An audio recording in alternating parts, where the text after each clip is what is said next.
Ayan na nga, may nakontempt na dyan sa Blue Ribbon Committee ni Senador Rodante Marcoleta. Naku, magkakaroon na ng warrant of arrest. Sino ba yung mga yan?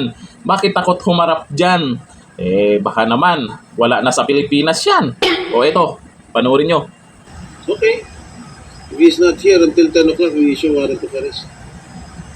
To observe proper procedures, we have to complement the original motion to hold these persons invited but did not care to present themselves today. They should be all cited in contempt, preparatory to the issuance of a warrant of arrest for purposes of procedures. Thank you, Mr. Chair, for correcting me on that. Do you know, Mr. Chair, who are these people who were invited yet failed to show up again despite of the subpoena issued by the Office of the Senate President, Mr. Chair?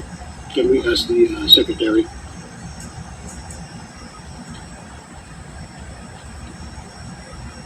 Your Honor, if I may proceed. A subpoena was served on Maria Roma Angeline Rimando, owner-manager of St. Timothy Construction Corporation, August 22, 2025. She is not here. Number one. And number two, a subpoena against Yomir Villanueva, President Top Notch Catalyst Builders. The subpoena was served also on August 22nd. Mr. Lawrence Lubiano, President Centerways Construction and Development Corporation. Already. Sorry, so that's two. Aderma Angeli Alcazar, President CEO Sunwest. A subpoena was served. But she's already here. Okay, thank you. Mr. Edgar Acosta is not here, but he is represented by Mr. Edsel Marbella, Hightone Construction and Development Corporation.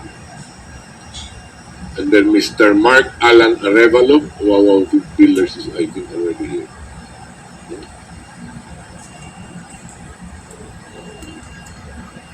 Mr. Chair.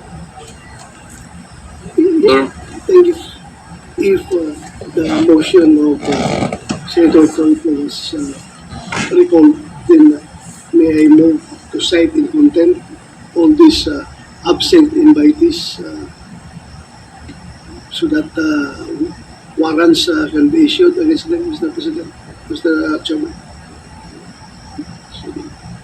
Second motion.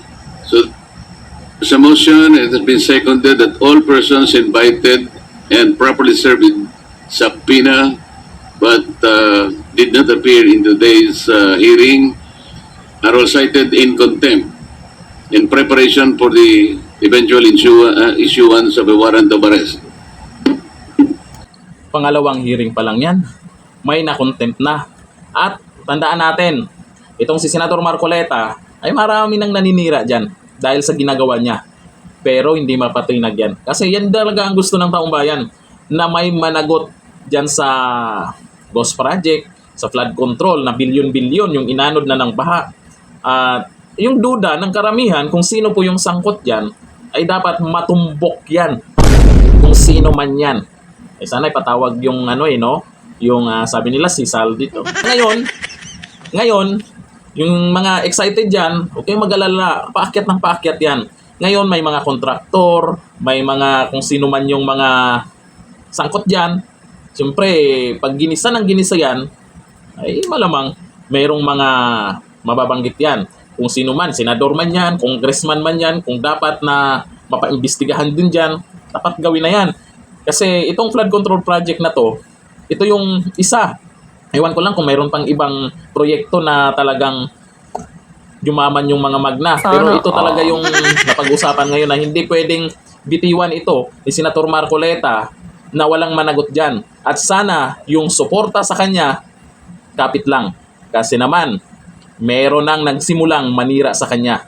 Meron nang nagsimulang banatan si Senator Marcoleta.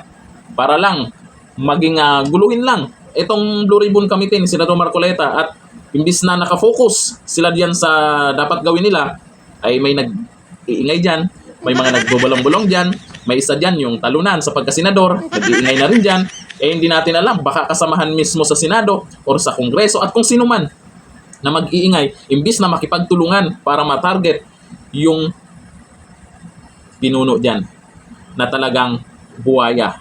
Sino ba yan? May idea ba kayo kung sino na siya? Comment tayo dyan. Hanggang dito na lang. Thank you. Bye-bye.